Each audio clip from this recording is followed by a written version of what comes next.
Yo, what's up, everybody? It's Justin, live from B2B Vault, the Biz to Biz podcast, sponsored by Nationwide Payment Systems, hosted by this guy, the Chuck Daly of payment processing himself, Alan Kopelman. And we'll be providing you educational information about fintech, small business, payment processing, and the technology businesses are using in the world today. And in today's podcast, it'll be the payment trends for September 2023. A lot of stuff in the news, lots of stuff in the news to go over, really.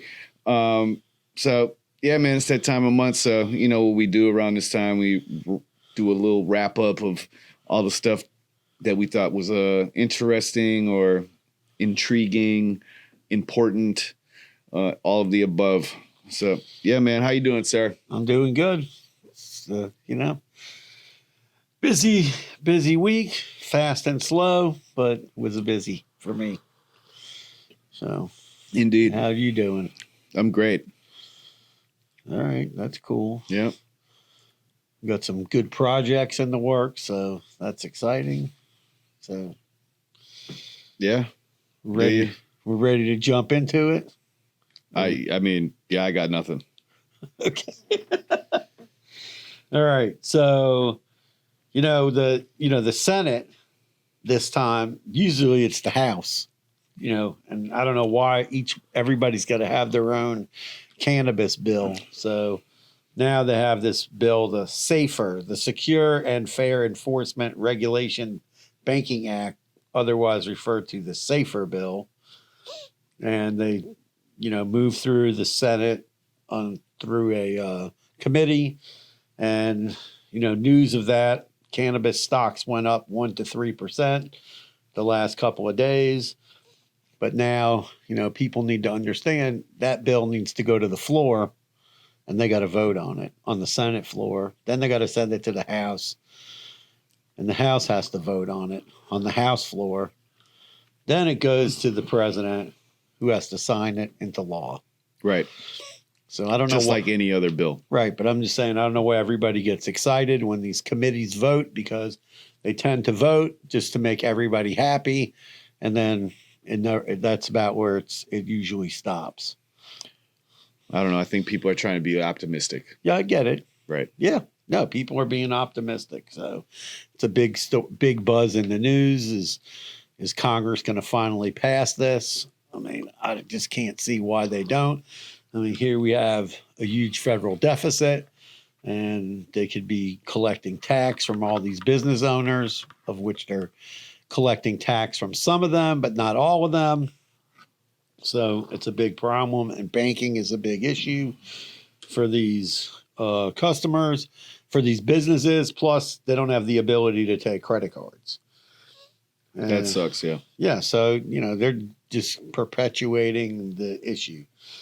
And then the other, crazy thing in the news is, Square, had a huge outage that lasted almost 2 days, where some businesses who had Square, many of them, were unable to process credit cards. Yeah, I know a person that had Square and it didn't affect them.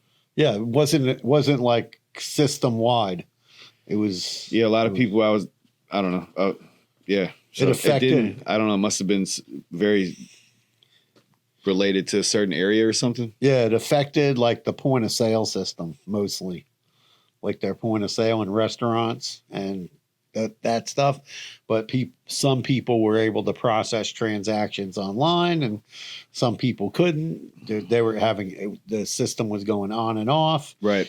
Now and then also they've been seeing like more competition, because they do have more competition coming into the market, where you have more companies who are offering Square-like services and products and pricing. Right. Right. So they saw a lot of pressure from that. And then they were also trying to. What do you mean they saw pressure from what? They saw pressure because they weren't like having they were gaining clients every month, right? Mm-hmm. And then all of a sudden, now they've been flat and going down. You're saying that's because of the competition? Yeah, competition coming into the market. So, Okay. so competitors entering the market like Aiden and other PayFac companies. You know, there's tons of them now where they offer specific. You know, there's a lot of companies that offer specific software for specific business types. Right. So as more of that comes into the market, you know, Square is going to lose. They're going to lose customers. So they saw that they lost a lot of customers. Another thing they were trying to do was go after bigger clients, of which they saw that they were, when they were doing that, they signed people, but then there was margin compression because bigger clients are already used to like interchange pass-through pricing, which is a little more complicated, Right. right, to understand. Whereas smaller businesses will pay the flat rate, you know, to have a simpler, you know, understanding of what they're paying. And when they were going after those big companies, even though they were processing more dollars, it was bringing in less profit. And they, you know, so that had Screwed give themselves. they got they got caught in margin compression. And then to top that off, for whatever reason, Jack Dorsey's coming back, you know, fired the CEO and some other people, and he's coming back to lead the They company. didn't fire her. She resigned. Oh, resigned. So, but he's coming back to run the company now. Yeah. And then they're going to try to have a more focused effort on certain verticals, according to the article in the story. And let's see. And also, Elon Musk is in the news for doing all kinds of crazy stuff, but he's been in the news lately because he's trying to put up. He's been going out to like several states, getting money service licenses, and he wants to turn X into PayPal, like the next PayPal. He said that? Yeah. He wants for creators, for a way for creators to make money. So he's trying to make X into a payment system. Okay. That's his next big push. I mean, I just heard that he's trying to set up payments, like in-app payments. That's all I know. That's all he's talking about, is setting up a way for people to send money to each other. That's what I thought it was. Yeah, well, he's saying it's directed towards like the creator economy. Yeah. For creators. That's what he's always been saying. Yeah, I'm just saying. So now he's moving forward, getting more and more money service licenses. So he's able. That's a good or a bad thing? Well, he wants to be a major player. So if you're going to be a processor, you have to have a money service license in every state. So like the credit card processing. I'm saying, like, why is this a big deal? Because I guess PayPal doesn't like it, and his competitors, Facebook, doesn't like it. And, you know, so it's a big story. Why doesn't PayPal like it? I guess because he used to work at PayPal, or he was part of PayPal at some time. Mm-hmm. So that's, you know, so it's, you know, it's in the news about what they're doing. Every time he goes out and gets more licenses. No, I know. I've been seeing it. I'm just wondering why this is a big deal. Why is it a bad thing? It's another payment company. That's it. It's going to be in the news. And then Chase Bank came out, and for whatever reason, all of a sudden they're saying that they're not going to allow any crypto transactions or crypto companies to use their bank in the EU. And it's also rumored that they're going to crack down on it in the US. So that's been in the news. And then to top that off, you know, Binance, they shut down their whole payment crypto service where people could pay with crypto. Yeah, they shut the whole thing down. I never used it. I don't know. No, I never used it either. I didn't even know they had one, but it closed it all down. And, you know, and then the other big story is the FTC going after Amazon, which I don't even understand this. They're saying you're on the Amazon website, you're making a purchase on Amazon, and then they have you check out using Amazon, you know, using their system. So now the FTC is saying that it's a monopoly. How can it be a monopoly when there's like 17,000 different ways to pay? I don't know. I'm just telling you what's in the news. They're just saying it's a monopoly. Amazon says they're going to fight it, that they let people pay with whatever credit card they want. That's what I'm saying. Like, and they don't know why the FTC is coming after them. Because what, after you sign up for Amazon Pay, it's always just going to show Amazon Pay? That doesn't make any sense. And I guess they don't like it that people are also signing up for it and then putting it on their websites that aren't related to Amazon. And then you can pay with Amazon Pay on like JustinsT-shirts.com. But it's being shipped from Amazon. No, it's being shipped from Justin. But you're enabling people to pay with their Amazon account. In order to take Amazon Pay, you had to be like a fulfillment. You have to be able, you're connected to Amazon. Well, it's an somehow. extra service now that they have. It's always been that way. No, I'm saying it's an extra payment option that they're like they made a deal with Shopify to allow Amazon Pay on Shopify websites. Yeah, because most of the time their products are shipping from an Amazon fulfillment center. Well, I don't know what rules go with that, but whatever. So now the FTC, I'm just saying that's what that's how I thought it worked. I don't know. Don't quote me. So whatever, the FTC, no matter what it is, the FTC's like investigating it and they're going to court. They're going to lose. Yeah, I don't see how they can go after Amazon with that. So how they can say it's a monopoly. And then, another thing that's been in the news is this like Paze, which is a service that's connected to Zelle, which was going to be where merchants could put this Paze button on their website, P-A-Z-E. We signed up to get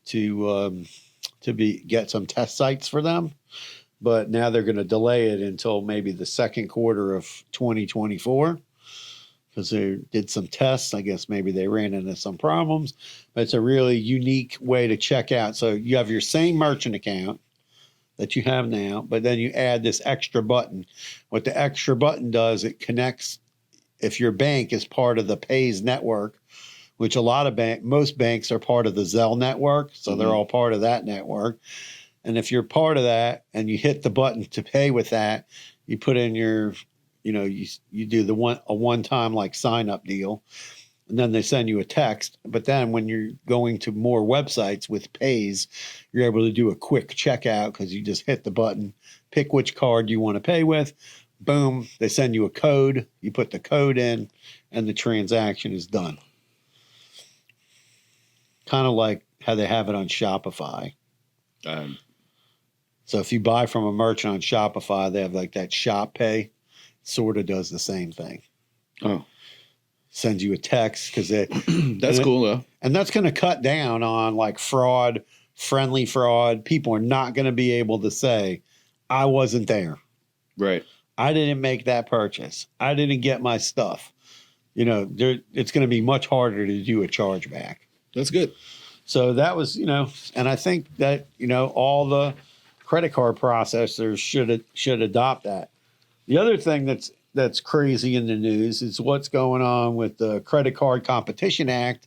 Justin, this is like one thing that I just can't wrap my head around, like the whole thing. I see this guy, Senator Durbin, he's been on this thing since 2010, and it's all BS. But I am happy that Visa and MasterCard came out on Wednesday, went to the Senate and made a speech and made their point as to why they're not the problem. Mm-hmm. Okay. So I'm happy that they finally did that. And also we have this other group, which is the Electronic Payments Coalition. And they were actually outside Congress, and they've been up there in Washington, D.C. now for like the last couple of weeks.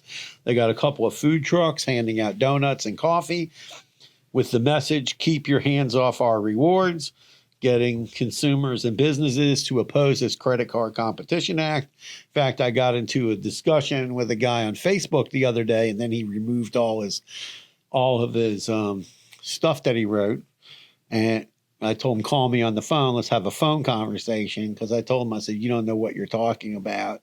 And when I explained what the underlying things of what was going on, he was like, oh, you're right. And he goes, I'm looking at this the wrong way.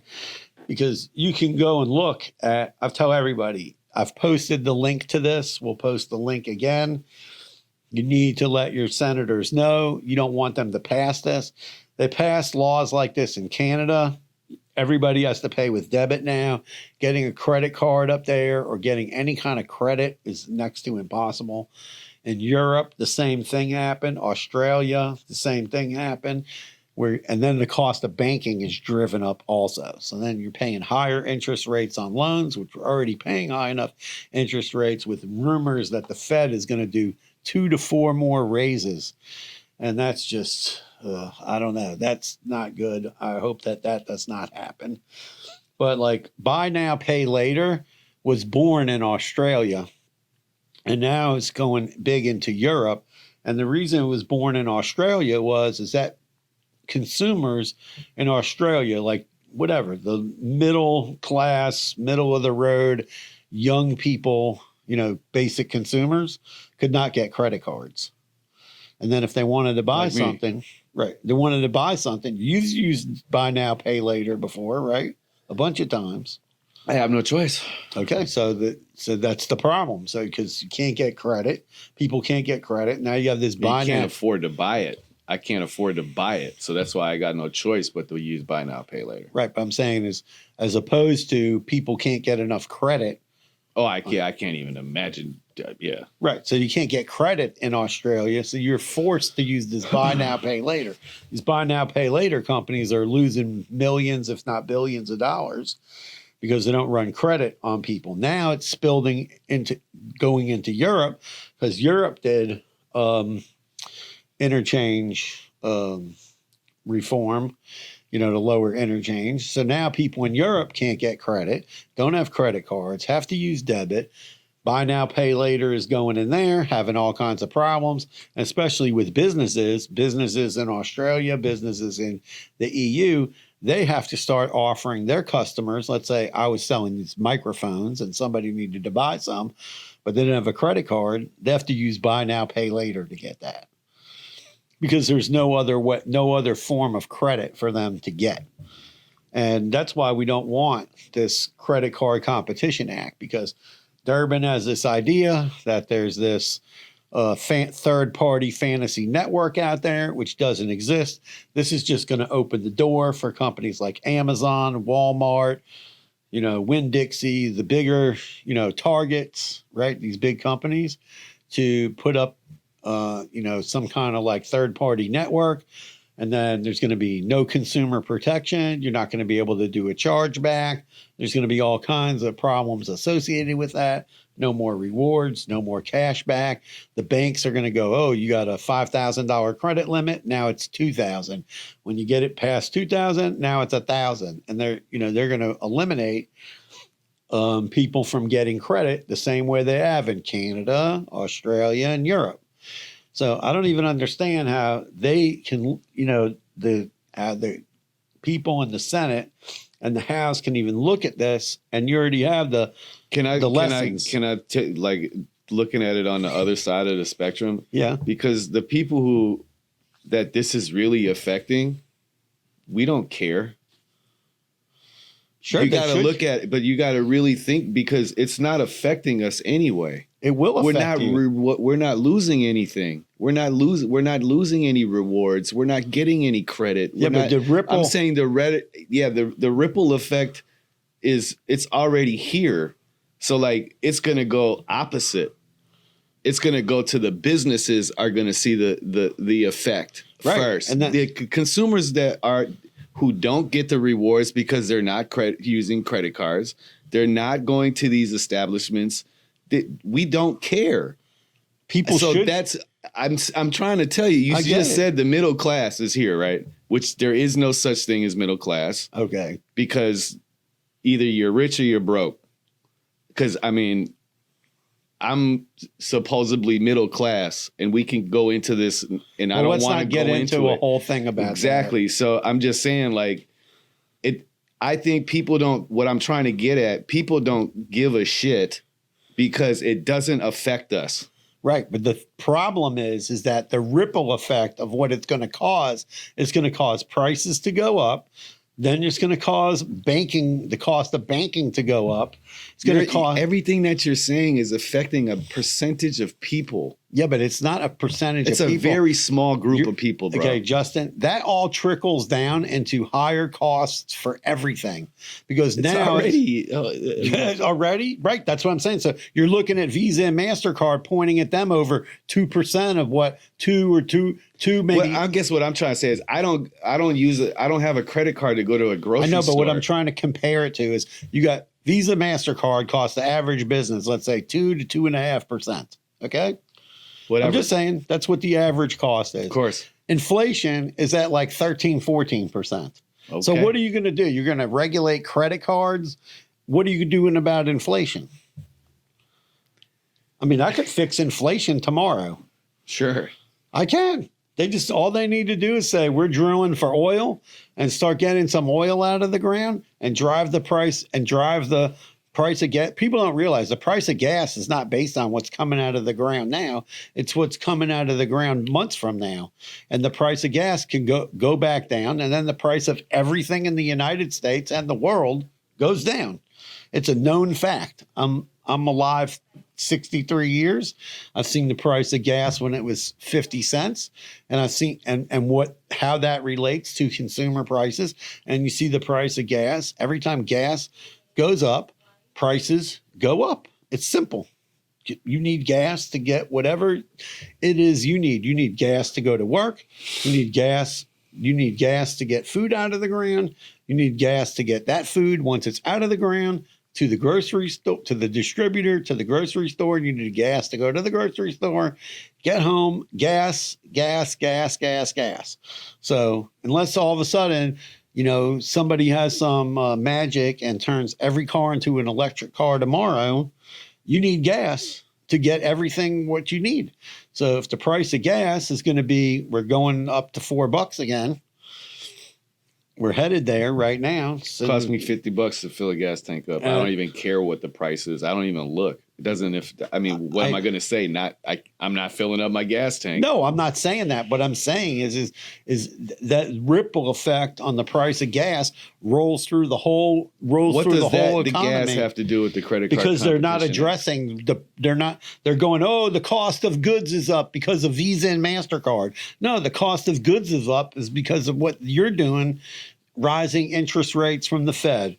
The inflation at 13, 14%, the price of gas going through the roof, emptying the strategic reserves out. I mean, this is just an attack for everybody to take a look and go, oh, let's blame Visa and MasterCard for everything. Visa and MasterCard created the electronic payment system, make it faster for you to get in and out of a store. Okay, move money around for business people and businesses.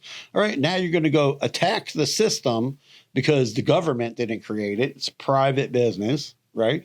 They created a system that works. Everybody's happy with. If so many people weren't happy with Visa and MasterCard, people have plastic, and that's how they pay for everything with plastic. Probably 90% of everything is paid with plastic, and 10% is paid with cash.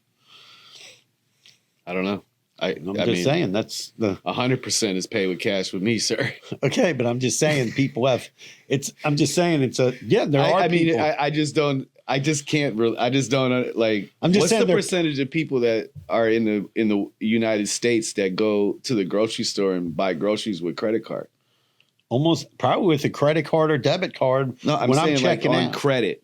On credit, a lot. I saw where buy now, pay later right now is being accepted at grocery stores. Yeah, I mean, and it's a pain. That's not right. That's a problem. I asked a question. What is the percentage of Americans that go to the grocery store and put their grocery bill on a credit card? I'm probably 25 or 30%, maybe more, because people want the miles, the cash back, and the rewards. So they use it and then they pay their bill at the end of the month. So that's why you understand my point? What? The other 70% of people, we don't give a crap, dude. Yeah, but I'm just saying that's not making the price of groceries go up. What's making the price of groceries go up is everything else that's going on in the economy. They're just pointing out to these, oh, here's two bad people, the CEO of Visa and the CEO of MasterCard. Let's take a baseball bat, beat both these guys over the head.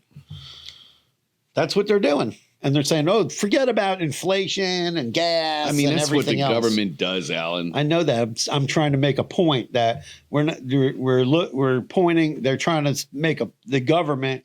They're not even educated on how everything works. So none of them probably could even pass a basic test if you said, "Oh, how do you do a transaction?" There's plenty of competition. There's no third secret network that Dick Durbin has in his house that he's ready to hook up to the system. Right. It doesn't exist. If there was a company who had a third network, they would have appeared since 2010. That's my whole point. And all of this is an exercise to take away from of the job that they're not doing. Can we agree on that? Sure. They're not addressing the core issues, but I wrote a whole article about it. You can check it out on my LinkedIn. Yes, it's on the website as well. And it's on our website. I wrote an article. I explained the winners and the losers. The winners, Walmart, 7-Eleven, Target, companies who promised when Dick Durbin did his first thing in 2010, oh, we're going to lower prices. We're going to give discounts to people who pay with debit. That never happened. Never happened. Now they're saying the same thing again. They're not going to do it. They're not going to lower their prices because this is this very small percentage of what they have to spend to get paid. It's a very small percentage, of what it is. I mean, I mean, best. Alan knows everything there is to know about the Credit Card Act. So, well, I'm saying when you look at when you look at your expense sheet, right? If you're paying 2% for credit card processing, that's not the makeup. You're paying 98% goes to all other expenses on your expense sheet. You're not getting these grocery stores and stores like Target, these mega Walmart, they're paying like probably 1.2% for credit card processing. They have special deals with the banks and everything. So they're not getting whacked, and they're, so what are they complaining about? They just want to pay nothing, and they want to mess everybody up. Everything. Small businesses are the ones that are going to get hurt by this, and the consumers. And if the small businesses get hurt, the consumers get hurt, and then the banks are going to lose billions of dollars in revenue. If the banks lose billions of dollars, who can the banks? Maybe the banks can't stay in business, and maybe it's a conspiracy theory and the government's going to take over all the banks. We're going to have like WeChat, like they do in China, and everything will be controlled by the government. That's headed that way. So, I don't want that. I don't know about the rest of the people, but I don't want it. Maybe it is a big conspiracy theory that the Fed now and the Central Digital Currency and Dick Durbin, they're all in cahoots, and they're going to disrupt the banking system and take over the United States, and we'll all be on WeChat, and they'll decide whether you can fill your tank up with gas or whatever else that you can buy or not buy, because that's how it's done in China. I don't like it. I don't want to live like they live in China. That's me. Yeah, I don't know, man. It's a sad little state. Anyway, man, everyone, I hope you guys have a good weekend. Please enjoy life, kiss your babies, hug your family, love everybody. That's all I got. So until next time, peace. Peace out. Carpe diem.